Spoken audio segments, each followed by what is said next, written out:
안녕하세요. 플랜백 엄마를 듣는 시간 15분을 운영한 엉거주춤입니다. 제 이름을 엉거주춤으로 한 이유가 있는데요. 이럴까 저럴까 망설이고 뭘 잘 못하고 있는 것 같아서 제가 이 엉거주춤이라고 해보았는데요. 생각해보니까 뭐 이렇게 정자세로 사는 것보다 조금 어설프고 조금 자유롭고 괜찮겠다 싶더라고요. 그래서 그냥 엉거주춤을 고수하고 있습니다. 저를 부르실 때는 주춤 이렇게 불러주셔도 좋을 것 같아요. 주로 춤을 추며 산다? 이런 의미도 할 수 있을 것 같아서요. 네, 엄마를 듣는 시간 15분에서 혹시 보셨을지 모르겠는데 저는 엄마하고 23년 동안 같이 살고 있습니다. 제가 한 집살이다 이렇게 표현을 했는데요.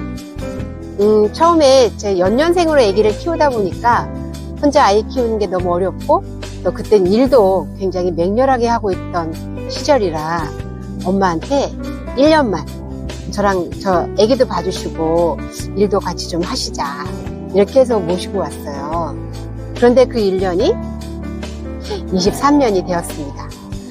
엄마랑 같이 사는 거 참 좋습니다. 살림도 많이 도와주시고 아기도 도와주시고 힘들 땐 이야기도 같이 하고 이래서 참 좋은데 언제부턴간 잘 이렇게 애들도 다 크고 그래서인지 얘기를 잘 안 하게 되는 이런 시간들이 늘어나더라고요. 근데 이제 저는 아버지가 계시거든요. 네, 엄마랑 원래 같이 살아야지 보편적으로 정상이잖아요. 근데 이제 엄마는 저랑 같이 사시고 아빠는 시골에서 큰 오빠하고 큰 올케하고 같이 사시고 이렇게 하다 보니 그것도 괜찮았어요. 근데 이제 몇 년 전에 아버지가 폐암 진단을 받으셨거든요. 근데 이제 엄마는 계속 저랑 사시는 거예요. 그러다 보니까 제가 아빠한테도 미안하고 뭔가 이렇게 애매한 말하지 못하는 이런 감정들이 조금씩 쌓이면서 또 자꾸 말을 잘 안 하게 되는 이런 상황들이 좀 생겼어요. 근데 특별히 문제는 없는데 뭔가 좀 애매한 그야말로 엉거주춤한 이런 상황인 거예요. 근데 안 보면 괜찮은데 한 집에 살잖아요. 그러다 보니까 이렇게 뭔가 좀 불편하고 이런 상황들이 자꾸 연출이 됐습니다. 그러다 보니 별 할 일 아닌데도 말이 조금 툭툭거리고 거칠고 이렇게 되더라고요. 근데 제가 딸이 없으면 괜찮아요. 그런데 이게 딸이 있다 보니까 제가 엄마한테 하는 걸 볼 거 아니에요. 딸은 또 할머니가 키우셨고 그러니까 이제 우리 딸이 조금 마음을 아파하고 또 딸도 나한테 조금 거칠게 말을 하고 이래서 더는 미뤄서는 안 되겠다. 내가 엄마하고 대화하는 연습을 좀 해봐야겠다. 이래서 엄마하고 대화를 시작하게 되었습니다. 그래서 엄마한테 첫날 이제 프로포즈를 했거든요. 엄마, 나랑 같이 100일 동안 15분 동안 얘기할래? 이래서 이렇게 얘기했는데 제가 제안하면 엄마는 무조건 좋다 할 줄 알았어요. 엄마도 저한테 할 말도 있을 거고 보통은 엄마들이 딸하고 있으면 되게 좋아한다라는 얘기들을 많이 하잖아요. 그래서 얼씨구나 이럴 줄 알았는데 첫 마디가 싫다, 안 한다 이러시는 거였어요. 좀 섭섭하더라고요. 그래요. 엄마는 나하고 대화 안 하고 싶나? 이런 생각도 들고 나는 세상에서 최고 대화하기 어려운 사람 중에 한 사람이 엄마인데 엄마는 아닌가? 개선하고 싶은 마음이 없나? 이런 생각이 막 들더라고요. 그래서 이제 꼬셨어요, 엄마를. 엄마, 말을 안 해서 그렇지. 그래서 할 말이 없지. 자꾸 얘기하다 보면 할 말이 생길 거잖아. 엄마 한번 해보자. 이렇게 했는데 엄마가 좀 넘어와 주시더라고요. 그래서 저희가 대화를 시작했는데요. 너무 좋았어요. 중간중간은 내가 이걸 왜 하자 그랬지? 미쳤나봐. 이런 생각도 들고 뭔 말을 해야 될지 여러분 생각해 보세요. 엄마하고 100일을 하루도 빼놓지 않고 15분을 쉽진 않았는데 하고 나니까 너무 잘했다 이런 생각이 들고요. 그, 내가 내 생각 속에서만 갖고 있던 엄마를 꺼내놓는 시간이기도 했고, 내가 오해했던 엄마를 또 오해가 풀리는 시간이기도 했고, 이런 시간들, 엄마한테도 좋았고, 나한테도 좋았고, 이런 시간이 됐는데요. 너무나 웃긴 것이, 엄마에 대한 기억이 달라졌다고 할까요? 그래서 참 좋습니다. 어느 뇌과학자가 얘기하더라고요. 기억이 바뀌면 운명이 바뀐다고요.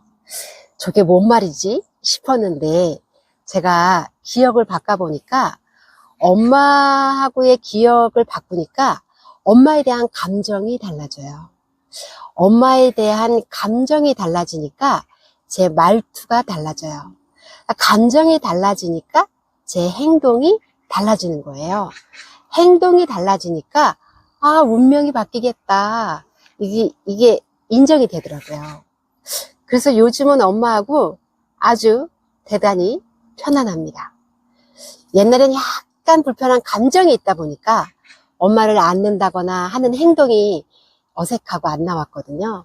요즘은 굉장히 이렇게 엄마를 안는 것도 되게 편안하고 엄마하고 얘기하는 것도 좀 부드럽고 또 때로는 약간 투정 부리고 거친 말을 해도 그것이 별로 마음에 걸리지 않는 이런 관계가 돼가고 있습니다. 뭔가 좀 운명이 바뀌어 같지 않으세요? 네, 많이들 얘기하잖아요. 가장 그 엄마하고의 관계가 모든 관계의 기초고 그 원시적인 감정의 시작이라고. 그래서 제가 어쨌든 엄마하고의 이런 부분들이 풀리면서 참 많이 좋아졌는데 더 좋은 것은 뭐냐면 내가 엄마로부터 좀 자유로워졌다라는 거예요. 그래서 이제 남은 100일이 이제 남은 시간 엄마하고 얘기했던 그 얘기들, 엄마를 들으면서 딸인 내가 느꼈던 얘기들, 이런 얘기들을 함께 해보고자 합니다. 일명 딸도 말 좀 합시다 였는데요. 엄마를 듣겠다고 시작했으니 할 말이 있어도 할 말을 안 하지는 않았는데 참게 되고 이런 게 있었는데요. 딸도 말 좀 합시다의 시간을 통해서 그 물밑에서의 이거 뭐라 그래요? 오리가 물밑에서 막 허우적거리는 거? 이런 얘기도 여러분하고 좀 나누고 엄마로부터 자유로워진 이야기도 좀 나누고 이러면 어떨까 해갖고 시작을 하게 되었습니다. 다음에 또 내일도 다음에 좀 만났으면 좋겠고요. 딸도 말 좀 합시다의 팁 두 가지 말씀드릴게요. 첫 번째, 혹여라도 요즘에 애기 키우고 이러느라고 엄마한테 육아를 부탁할 수 있잖아요. 그럴 때는 반드시 기간을 정하는 게 좋을 것 같아요. 그래서 다시 또 연장할 수도 있는데 재계약을 하듯이 그렇게 해보면 불필요한 감정 소모는 좀 줄이게 되더라고요. 그리고 또 한 가지, 여러분들도 누군가의 딸이고 또 딸이 없고 엄마가 계시기도 하고 또 돌아가시기도 했을 텐데요. 여러분 안에 있는 엄마를 좀 만나보시면 어떨까. 그래서 엄마가 계시면 엄마한테 한번 프로포즈를 해보시고, 아니라면 내 마음속에만 있다고 하면 내 마음속에 이 엄마한테 엄마 대화해 볼래요? 이렇게 프로포즈를 좀 해보면 어떨까 이런 생각이 듭니다. 엄마를 만나는 시간은 나를 만나는 시간이더라고요. 네, 다음에 만나요. 안녕.